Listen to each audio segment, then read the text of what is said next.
Sanyoo kiyya waliinan qabame. Jaalala dhugaa mi'ooftu kan wajjin dabarsine eegattaniin faaya jaaltu fageenyaan na dhoowwe. Ani maqaan kiyyaa Asteer Keen jedhama. Kanan dhaladheetti guddadhee Shawaa Lixaa keessatti yeroo ta'u, barnoota kiyyallee kutaa 1 hanga 12tti seeraan baradhee ergan xumuree booda fedhii kiyyaa fi fedhii maatii kootiin heerumeen bultii dhaabbadheen daandii dukkanaa harka kiyyaan ofittiin keessummeesse. Maatiin kiyyaa maatii baadiyyaa ta'anis anas ta'e obboloota koo warra kaan barsiisuuf humna qabanii guutuudhaan magaalatti nu erguun nu barsiifachaa turanii.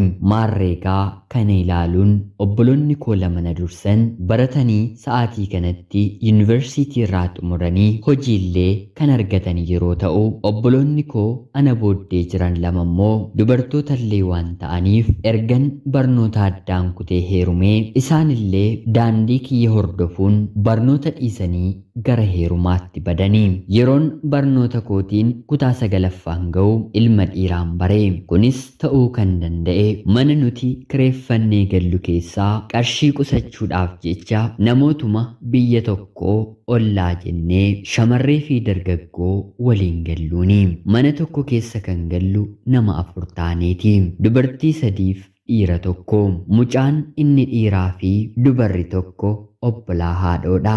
Mucaan inni dhiiraa kuni qofaatti yeroo na argu maal ta'a anaafsi guyyaa tokko waliin ciisnee addunyaa jaalalaa waliin dhandhamanne jedhee na gaafata ture. Ani garuu gonkumaa waan akkanaa raawwadhee akkan beeknee fi hangan heerumee bultii godhadhutti raawwachuullee akkan barbaanne gurbaa kanatti hime. Ta'us garuu inni gochaa kana narratti raawwachuuf tooftaa yookiin immoo fala dhahachaa nama turedha. Torbeedhuma barnoota xumurreen yookiin immoo guyyaa jimaataa arfan keenyiyyuu gara biyyaatti galla. Yoo nuuf danda'ame sanbata galgala deebinees gara magaalaa waliin dhufna.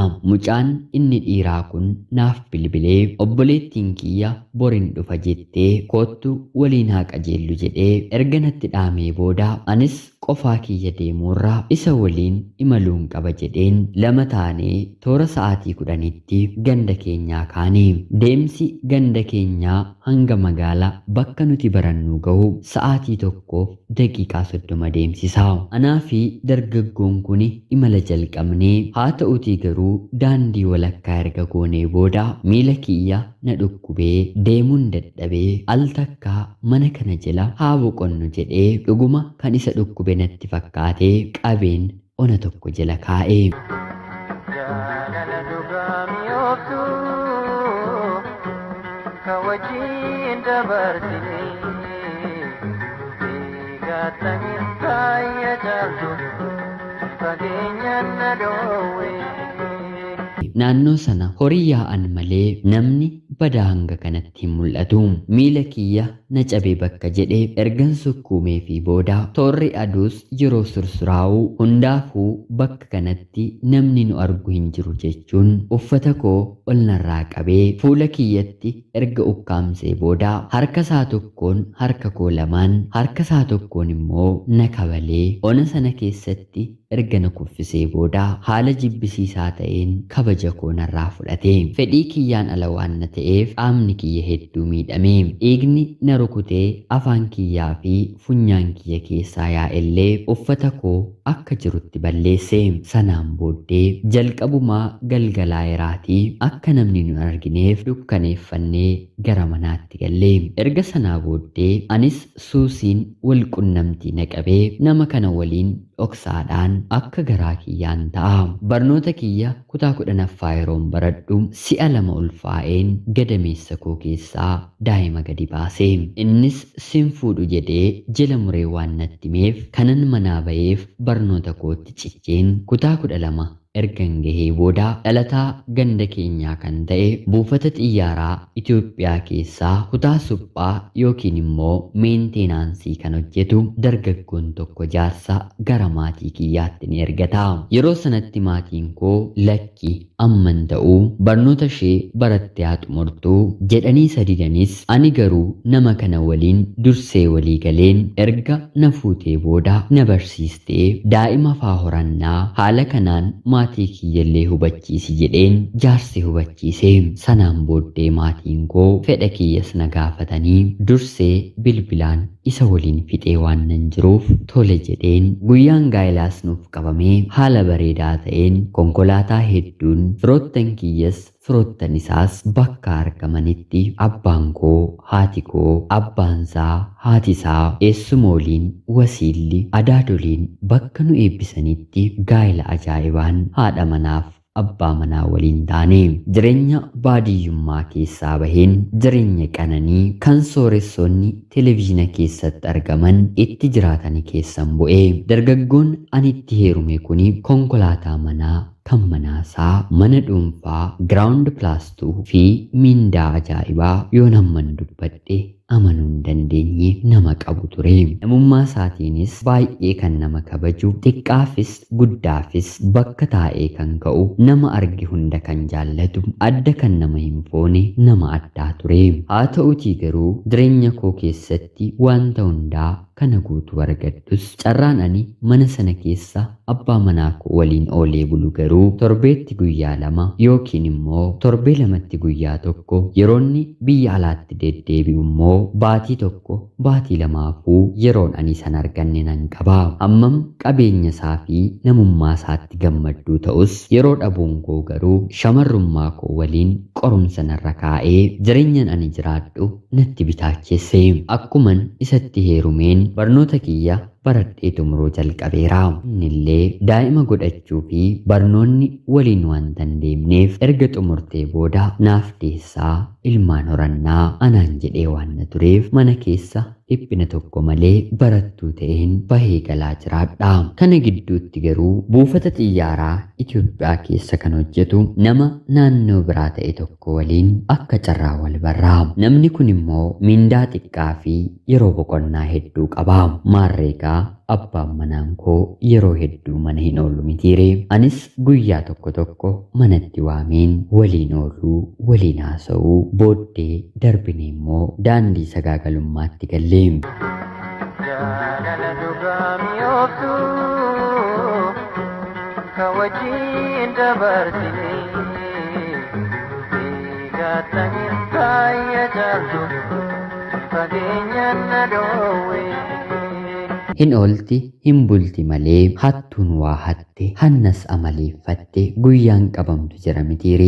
Abbaan manaan koo guyyaa borii ganama sa'a 11tti gara biyya hambaa akka deemu natti hime. Anis tole jedheen uffata isaa sirreesseefiin ganama barii sa'a 11tti ka'een isa gaggeesse. Dargaggoo sanyoon godhadheen yeruma abbaa manaa kiyya balbalaan gaggeesse ergaa barreeffamaa deemeeraa boqonnaa yoo qabaatte koottu waliin oollaa jedheen barreesseefi akka carraa inni dabaree galgalaan hojiirra waan tureef ganamaan toora sa'a 1 walakkaan gara mana kiyyaa dhufe.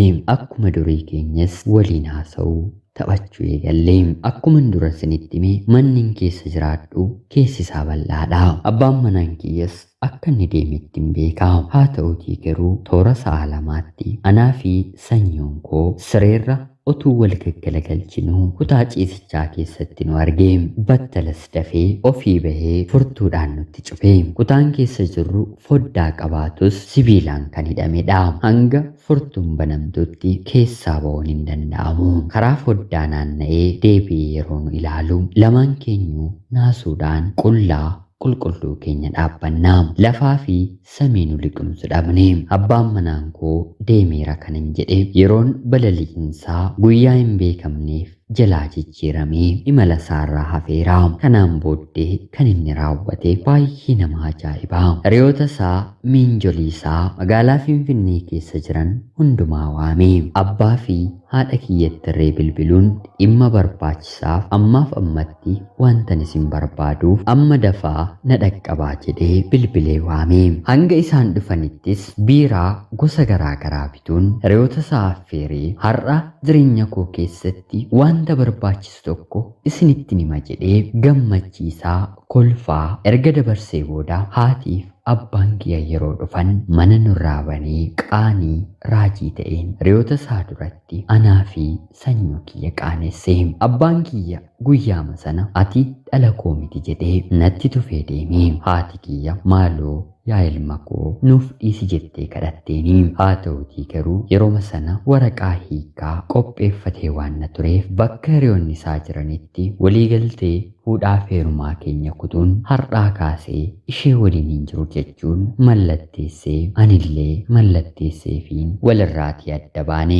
Erga kanaatii qaanii kiyya baadheen hojii harka kootiin salphadheen gara biyyaatti illee deebi'uu sodaadheen barnoota kiyyaan jalqabillee addaan kuteen akka nama maraatee magaala keessa oliif gadi jooruun jalqabe. Gurbaan waliin qabamne kun sababa keetti namni natti qaana'ee jechuun yerooma sana narraa fagaate.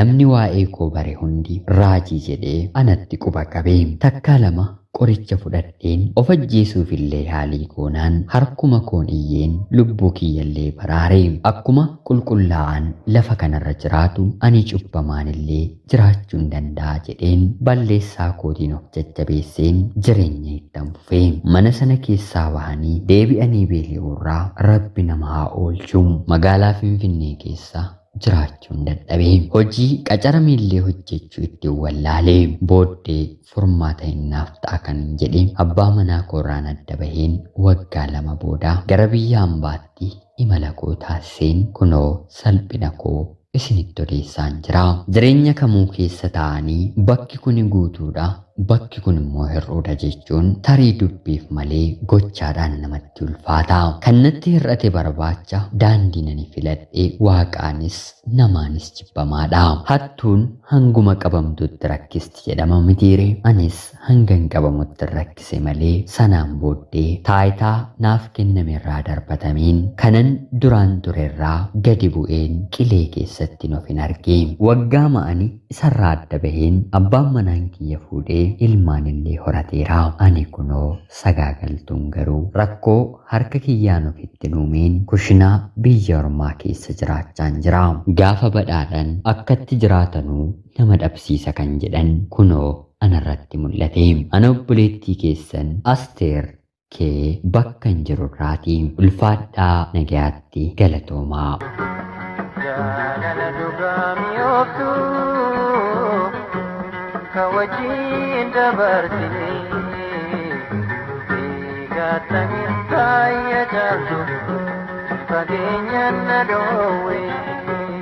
Yooyyaa ashamaa akkam jirtu kabajamtootaaf hordoftoota qophii Oromiyaa 24. Nagayaaf jaalalli tokkummaan bakka jirtan hundaatti hunda keessaniif haa ta'u jecha guyyaa har'aallee seenaa obboleettiin keenyi biyya hambaarraa nuuf ergite isiniif dubbiseen hin ka'a. Akkasin irraa barattaniif hubannoo cimaa ta'e tokko irraa argattan homaa shakkii tokko illee hin qabu. Obboleettii keenya seenaa kee kana nuuf qooduu keetiif guddaa galatoomisin jecha kabajamtootaaf hordoftoonni qophii Oromiyaa 24 yaada qabdanii fi komentii jalatti qoodaa fi jecha hanga yoonaatti yeroo keessan naaf kennitanii dhaggeeffachaa turuu keessaniitiif illee guddaa galatoomaa isiniin jechuun barbaada. Laayikii fi sheer gochuullee hin dagatiinaa jecha namoonni chaanalii keenyaaf haaraa taatan anaa dhufuu kun Oromiyaa 24 guyyaa guyyaatiin xalayaa jaalalaa fi seenaa jireenyaa nama barsiisuu bashannansiisuu danda'u isiniif qabattee waan dhiyaattuuf sabskiraayib gochuun maatii keenya erga taatanii booda xalayaa jaalalaa seenaa jireenyaa nama barsiisuu bashannansiisuu yoo qabaattan karaa telegiraamii karaa lakkoofsa bilbilaa kiyyaa duwwaa 937 naaf erguun irratti hirmaachuu ni dandeessu. Toora telegiraamii Oromiyaa 24 illee komentii jalqabaarra jiru jooyin gochuun maatii keenya ta'a jecha seenaa gara biraatiin hanga walitti deebinutti bakka jirtan maraan turtii gaarii isiniif hawwa. Jaalala dhugaa mi'ooftuu كوجين دبرتني قاتني هاي جالتو